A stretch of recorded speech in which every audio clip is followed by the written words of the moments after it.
السلام علیکم ورحمۃ اللہ وبرکاتہ۔ میں ہوں آپ کا ہوسٹ قاری عطاء الرحمن فاروقی اور آپ دیکھ رہے ہیں پیغام صداقت ٹی وی۔ معزز ناظرین، آج میں ایک بہت ہی اہم موضوع پر ویڈیو بنانے جا رہا ہوں۔ سب سے پہلے اللہ تبارک و تعالیٰ سے دعا کرتا ہوں کہ اللہ تعالیٰ مجھے حق اور سچ کہنے کی توفیق نصیب فرمائے اور ہم سب کو کہنے سننے سے زیادہ عمل کی توفیق نصیب فرمائے۔ تمام ناظرین کہتے ہیں آمین۔ تو چلتے ہیں آج کی ویڈیو کی طرف۔ نحمدہ ونصلی علی رسولہ الکریم، اما بعد فاعوذ باللہ من الشیطان الرجیم، بسم اللہ الرحمن الرحیم۔ قال النبی صلی اللہ علیہ وسلم الدعاء مخ العبادہ۔ نبی کریم صلی اللہ علیہ وسلم نے ارشاد فرمایا کہ دعا عبادت کا مغز ہے۔ معزز ناظرین، یہ حدیث مبارکہ مشکوٰۃ شریف کے اندر صفحہ نمبر 194 پر موجود ہے اور اس کو روایت کرنے والے حضرت انس رضی اللہ تعالیٰ عنہ ہیں، جو کہ اس کو مرفوعاً نقل کرتے ہیں۔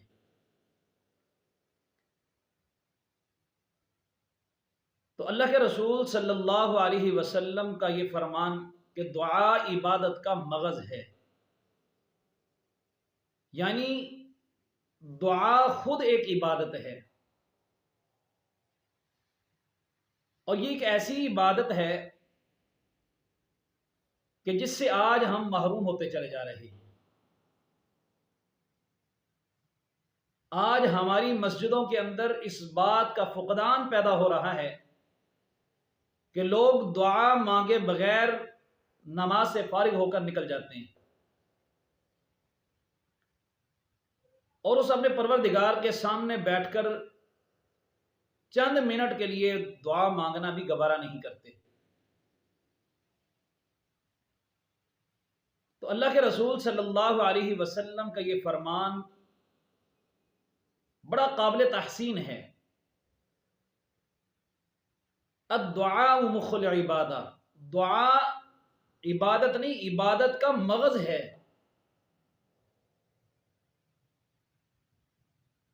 اور اس کو عبادت کا مغز کیوں کہا گیا؟ کیونکہ ایک دعا کے اندر انتہائی عاجزی اور انکساری ہوتی ہے۔ انسان اپنے آپ کو اپنے رب کے سامنے ذلیل کر کے اپنے آپ کو کم تر سمجھ کر اللہ سے مانگنا شروع کرتا ہے۔ اور کتاب نہایہ کے اندر دعا کو عبادت کا مغز دو وجوہات سے کہا گیا ہے۔ پہلی وجہ یہ ہے کہ اللہ تبارک و تعالیٰ کا یہ فرمان ادعونی استجب لکم، اس کی اطاعت کے اندر دعا کو مانگا جائے۔ اور جو حضرات اس دعا پر زور دیتے ہیں کہ دعا مانگنی چاہیے، وہ اسی آیت کو اپنی دلیل بنا رہے ہیں کہ ادعونی استجب لکم۔ اللہ تبارک و تعالیٰ فرماتے ہیں مجھ سے مانگو میں قبول کروں گا۔ اور دوسری وجہ یہ ہے کہ جب انسان اپنی زندگی میں غور و فکر کرتا ہے تو انسان کے جتنے بھی کام ہیں، ہر کام کی کامیابی اللہ رب العالمین کی طرف سے ہے۔ تو جب ہر چیز کی کامیابی اللہ کی طرف سے ہے تو پھر غیر اللہ سے ہر قسم کی امیدیں کٹ گئی۔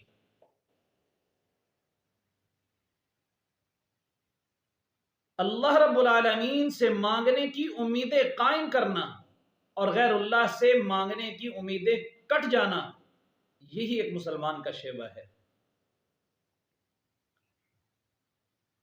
اور اسی انداز میں اللہ رب العالمین کا یہ فرمان ادعونی استجب لکم، مجھ سے مانگو میں ضرور قبول کروں گا۔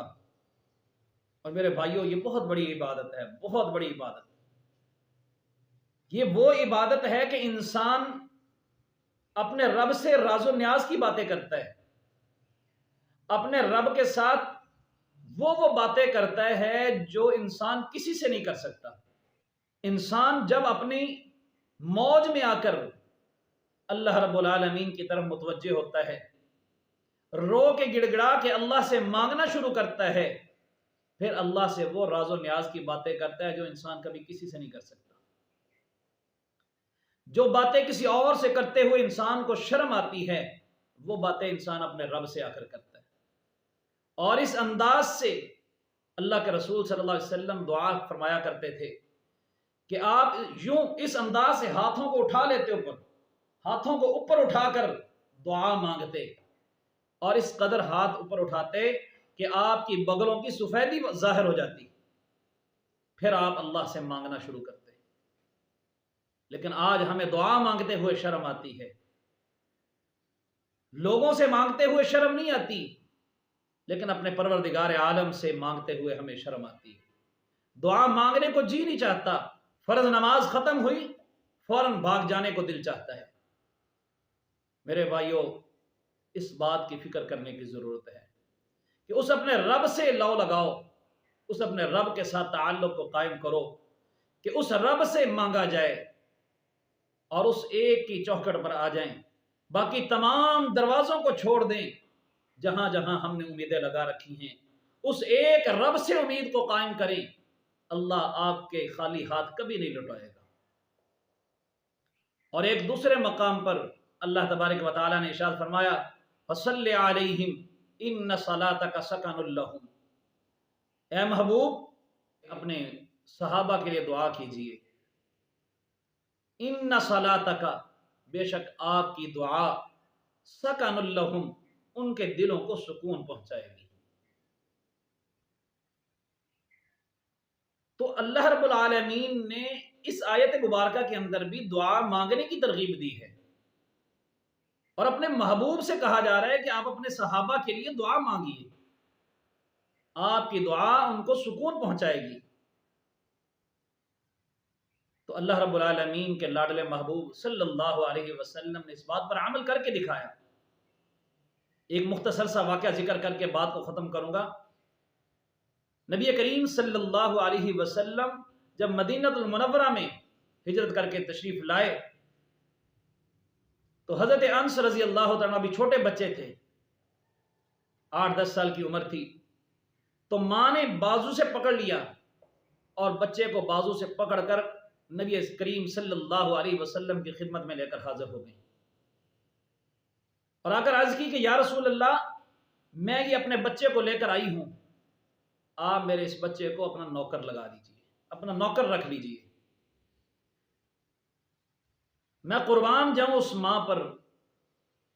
اس ماں نے یہ نہیں کہا کہ یا رسول اللہ اس کو سبق پڑھائیے، اس کو دین کا سبق پڑھا دیجئے، یہ نہیں کہا کہ آپ اس کی اصلاح فرمائیے، بلکہ آ کر یہ جملے ارشاد فرمائے کہ اے محبوب، میرے اس بیٹے کو اپنی نوکری میں قبول فرما لیجئے،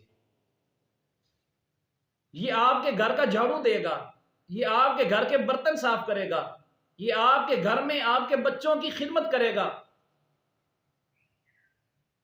یہ کہہ کر ماں نے اپنے بیٹے کو حضور صلی اللہ علیہ وسلم کی خدمت کے لیے چھوڑ دیا۔ اور پھر حضرت انس رضی اللہ عنہ فرماتے ہیں کہ میں نے 10 سال یہ نوکری پیغمبر دو جہاں صلی اللہ علیہ وسلم کی خدمت کی، 10 سال میں نے یہ نوکری کی۔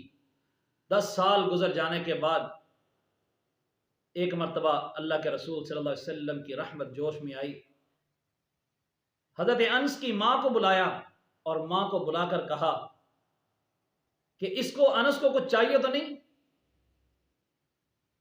حضرت انس کی ماں روتے ہوئے آنکھوں میں آنسو سجا کر بولی، حضور آپ پر میرے ماں باپ قربان ہوں، ہمیں اور کچھ نہیں چاہیے، اگر آپ میرے بچے کے لیے دعا کر دیں تو اس سے بڑی اور ہمیں کوئی چیز نہیں چاہیے، ہمیں آپ کی دعاؤں کی ضرورت ہے، آپ ہمارے لیے دعا فرما دیجئے۔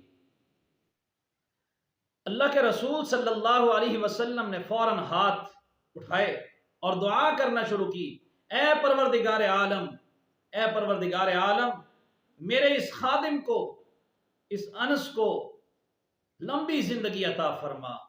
پہلی دعا لمبی زندگی کی عطا فرمائی۔ پھر دعا فرمائی اے میرے رب، اے میرے پروردگار، اس کو برکت والا رزق عطا فرما۔ پھر تیسری دعا فرمائی اے اللہ، انس کو اولاد صالح عطا فرما۔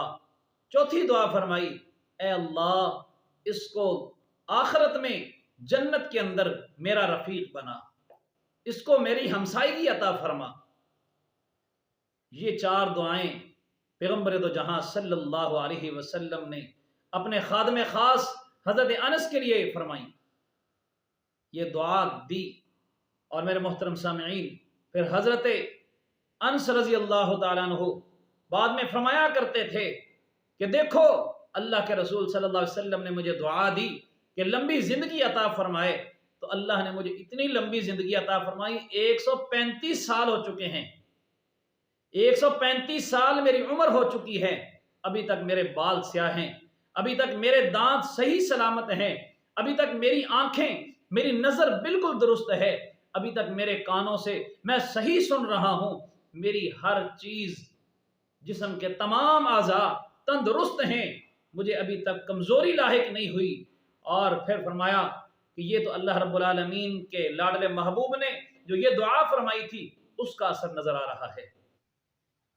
اور دوسری دعا اللہ کے رسول صلی اللہ علیہ وسلم نے مجھے رزق، برکت والے رزق کے لیے عطا فرمائی تھی، تو اس کا ثمرہ یہ ہے کہ آج مدینہ کے اندر جہاں پر میرا باغ ہے، اس کے دائیں بھی باغ ہیں، بائیں بھی باغ ہیں، آگے بھی باغ ہیں، پیچھے بھی باغ ہیں، لیکن جب پھل کی باری آتی ہے تو میں دیکھتا ہوں سال کے اندر لوگوں کی ایک دفعہ کھجوریں پکتی ہیں، میری سال کے اندر 2 دفعہ پک جاتی ہیں۔ اور پھر فرماتے ہیں صرف یہیں پر بس نہیں، اتنی اللہ نے برکت ڈال دی ہے میرے رزق کے اندر کہ جب ان کے باغ کی طرف دیکھتا ہوں تو وہ اپنی ایک کھجور پر جب نظر ڈالتے ہیں تو کسی سے 5 کلو کھجور نکلتی ہے، کسی سے 10 کلو نکلتی ہے، کسی سے 2 کلو نکل رہی ہے، کسی سے 8 کلو، کسی سے 15 کلو۔ لیکن میں قربان جاؤں آمنہ کے در یتیم پر، ان کی دعا کا ثمرہ یہ ہے کہ جب میں اپنی کھجور کی طرف نظر ڈالتا ہوں اور دیکھتا ہوں تو جو میرے دل میں خیال آتا ہے، جو میرے ذہن میں سوچتا ہوں کہ اس کے اندر 1 من تو کھجور ہوگی، تو وہ 1 من ہی اترتی ہے۔ اور پھر فرمایا کہ اللہ کے رسول صلی اللہ علیہ وسلم نے مجھے تیسری دعا یہ عطا فرمائی تھی کہ اے اللہ، اس کی اولاد، اس کو نیک اور صالح عطا فرما اور اولاد کی کثرت عطا فرما۔ تو اللہ نے مجھے اتنی اولاد عطا فرمائی کہ میں اپنے ہاتھوں سے 100 سے زائد بچوں کو دفن کر چکا ہوں۔ اتنی اللہ نے اولاد کے اندر برکت عطا فرمائی۔ اور پھر اسی طرح فرمایا کہ یہ دعا کا ثمرہ ہے۔ اور میرے محترم دوستو، قرآن مجید کے اندر آتا ہے کہ ایک دوسرے مقام پر اللہ تبارک و تعالی فرماتے ہیں قُلْ مَا يَأْبَأُ بِكُمْ رَبِّي لَوْلَا دُعَاؤُكُمْ، اے محبوب صلی اللہ علیہ وسلم، آپ ان سے فرما دیجئے کہ اگر یہ نہیں مانگنا چاہتے یا یہ مجھ سے نہیں مانگتے تو پھر میں بھی ان کی کوئی پرواہ نہیں کروں گا۔ اگر یہ مجھ سے نہیں مانگنا چاہتے تو نہ مانگیں، میں بھی ان کی پرواہ نہیں کرتا۔ اور میرے محترم سامعین، یہ تو اللہ رب العالمین فرما رہے ہیں کہ مجھ سے مانگو گے تو میں عطا کروں گا۔ اگر ہم مانگنا نہیں چاہتے پھر اللہ رب العالمین بھی ہم سے بے پرواہ ہے، اللہ رب العالمین پھر ہمیں ہماری جھولیوں کو خالی رکھیں گے۔ لیکن اگر ہم مانگنا شروع کر دیں تو پھر اللہ رب العالمین ہماری جھولیوں کو خالی نہیں لوٹائیں گے۔ اور اسی طرح دعا کے بارے میں علماء نے لکھا ہے، علماء کہتے ہیں کہ دعا ضرور قبول ہوتی ہے جب بھی انسان مانگتا ہے۔ دعا کی 3 صورتیں ہیں۔ پہلی صورت یہ ہے کہ جب انسان دعا مانگتا ہے تو اللہ رب العالمین اس کو فوراً قبول کر لیتے ہیں اور اس چاہت کو فوراً پورا کر دیتے ہیں۔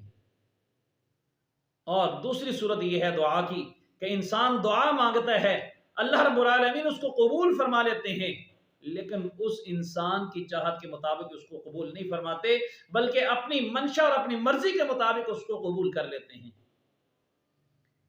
یعنی انسان اللہ رب العالمین سے مال و دولت مانگ رہا تھا، لیکن اللہ رب العالمین بہتر سمجھتے ہیں کہ مجھے کس چیز کی ضرورت ہے۔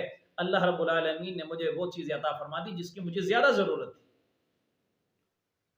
اور تیسری صورت دعا کی یہ ہے کہ اللہ رب العالمین نہ تو اس بندے کی مرضی کے مطابق اس کو عطا کرتے ہیں، نہ اپنی مرضی کے مطابق اس کو عطا کرتے ہیں، بلکہ اس کی دعا کو اپنے مرضی کے مطابق ذخیرہ آخرت فرما لیتے ہیں، اور پھر میدان محشر کے اندر جب اس کو نیکیوں کی ضرورت پڑے گی، اس وقت اللہ رب العالمین اس کی اس دعا کے بدلے میں اس کو اللہ رب العالمین نیکیاں عطا فرمائیں گے، ثمرہ عطا فرمائیں گے۔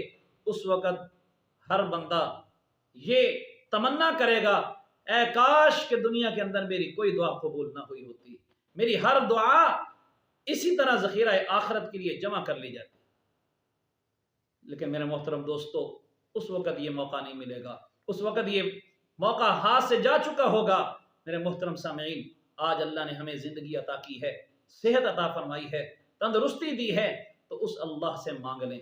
میرے دوستو، دعا کروایا کریں، دعا خود بھی مانگا کریں، دعا لوگوں سے بھی لیا کریں، اور بزرگوں سے بھی دعا لیا کریں۔ آج کل دعا کا رواج ختم ہوتا جا رہا ہے، نہ خود مانگتے ہیں، نہ کسی سے لیتے ہیں، نہ کسی سے دعا کرواتے ہیں۔ معزز ناظرین، ہمیں اس بات کی فکر کرنے کی ضرورت ہے، خود بھی اللہ سے مانگا جائے، رو کے گڑ گڑا کے اللہ سے مانگ لیا جائے، تو پھر اللہ تبارک و تعالی کبھی خالی ہاتھوں کو واپس نہیں لوٹاتے۔